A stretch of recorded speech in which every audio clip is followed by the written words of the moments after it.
Good Morning Business. Business Plan. L'U2P a changé de tête hier. C'est 2,8 millions d'entreprises, soit 2/3 des entreprises françaises dans tous les secteurs, l'artisanat, le commerce, les professions libérales. Michel Picon, bonjour. Vous êtes le premier représentant des professions libérales à diriger l'U2P. Vous faites suite à Dominique Métayer qui lui venait de la CAPEB. Alors on a un peu l'impression que CAPEB, agriculteurs, professions libérales, c'est le même sujet. De l'air. On a besoin de moins de complexité, de plus de simplification. On commence par où ? Alors, on commence d'abord par prendre en compte ce que sont les petites entreprises. Ce ne sont pas des boîtes avec des grandes structures, avec des DRH, avec des directeurs administratifs et financiers. Et il faut absolument que les mesures qui soient prises soient des mesures adaptées à nos petites entreprises. Bon, et malheureusement, ce qu'on constate depuis des années, c'est qu'on met en place des systèmes, qu'ils viennent de l'Europe ou qu'ils viennent du gouvernement français, qui sont a priori appréhendable par les grandes entreprises, mais totalement impossible à mettre en œuvre dans les petites entreprises. Donc nous, ce qu'on demande, c'est l'inversion de cela. Alors il y a une loi de simplification qui est en préparation, qui est promise mars, juin, on verra en tout cas au premier semestre, par Bruno Le Maire. Il a fait un tour de France, justement des entreprises pour savoir qu'est-ce qu'il fallait simplifier. C'est quoi aujourd'hui? Qu'est-ce qui est sur la table? On est proche du projet de loi. Comment est-ce qu'on pourrait arrêter d'emmerder les Français, comme disait Pompidou en 66? Vous voyez, depuis le temps, on a cessé de les emmerder. Non, ça continue toujours. Et ce que je disais hier au ministre qui est venu nous voir, c'est de lui dire, c'est une baignoire d'emmerdement, pardon de m'exprimer ainsi, il faut la vider, mais il faut éviter en permanence de la remplir. Et c'est ce qui se passe tous les jours. On le voit avec les agriculteurs, avec notamment les normes. On complexifie, en fait, on ne simplifie pas du tout. Le guichet unique qui sert d'immatriculation, qui remplace le greffe du tribunal, est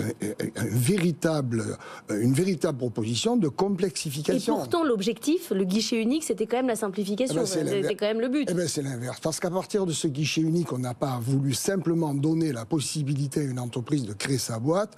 On a imaginé d'utiliser ça pour remplir des données qui ne sont pas forcément utiles pour déclarer la création d'une activité, mais se faire une banque de données sur la personne. Son régime matrimonial, est-ce qu'il veut protéger ses biens personnels, l'âge de ses enfants.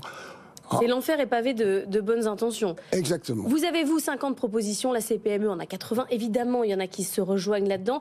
Le chef de l'État a laissé entendre quand même qu'il allait sur les seuils prendre une décision. Ça, c'est important pour vous?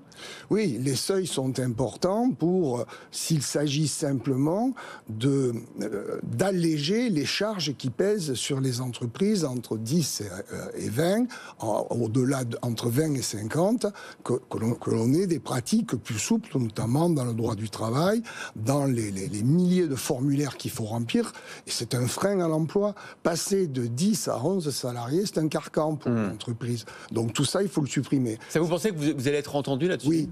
J'ai le sentiment qu'enfin, nous allons être entendus. Le deuxième sujet, c'est les normes, notamment environnementales, notamment dans le BTP. On sait que c'est très important, ces nouvelles contraintes, qui sont certes légitimes pour l'environnement, mais qui sont parfois inextricables. Est-ce que là aussi, vous pensez qu'on peut avoir une forme de moratoire, d'assouplissement, de flexibilité? Absolument. Je prends les normes de rénovation sur la rénovation énergétique, la qualification RGPD de nos artisans.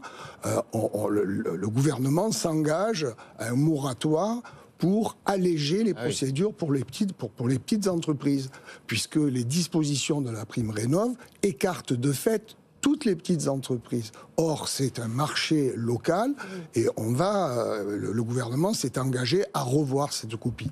Donc, je crois que la volonté, il y est. Après, l'administration est tellement compliquée, vous pouvez avoir un ministre qui dit « je vous ai compris, je vous ai entendu », et puis derrière, il y a une armée de gens qui disent « ah oui, mais attention, ça va bouger ça va bouger ci ». On va se battre pour aider le ministre à résister à leurs administrations. Un mot sur la loi immigration qui a été retoquée en grande partie par le Conseil constitutionnel hier soir. On revient à ce qui était initialement prévu sur la question des travailleurs sans papier. On a eu les chiffres hier, 11 000 régularisations, ça pourrait faire le double l'année prochaine. Là, dans l'ensemble de l'U2P, qu'est-ce qu'on dit ? Nous, ce qu'on dit, c'est que nous avons des secteurs en tension de recrutement et que les gens qui travaillent, nous en avons besoin. Et qu'il faut, pour ceux qui travaillent, qui sont sur notre sol depuis des années et qui apportent des cotisations sociales, qui apportent leur énergie, leur travail à la construction du pays, il faut avoir un regard de régularisation pour ces personnes-là.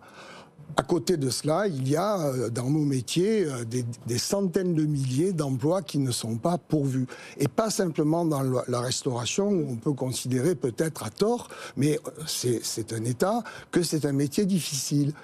Les géomètres experts manquent de collaborateurs, les experts comptables manquent de collaborateurs. 55 000 collaborateurs sont recherchés par des pharmaciens. Donc bien évidemment, il faut qu'il y ait un grand plan. Je sais que les choses sont envisagées à travers France Travail. Il faut vraiment qu'il y ait un grand plan pour qu'il y ait une meilleure adéquation entre ces milliers de gens qui sont demandeurs d'emploi et ces centaines de milliers d'emplois que l'on offre et qui ne sont pas pourvus. Que des emplois. C'est peut-être la conjoncture qui va répondre et qui notamment. ne sont pas que des emplois dégradés. Il y a un problème de formation, il y a des freins périphériques à l'emploi, le logement, la garde d'enfants, enfin tous les sujets que vous connaissez.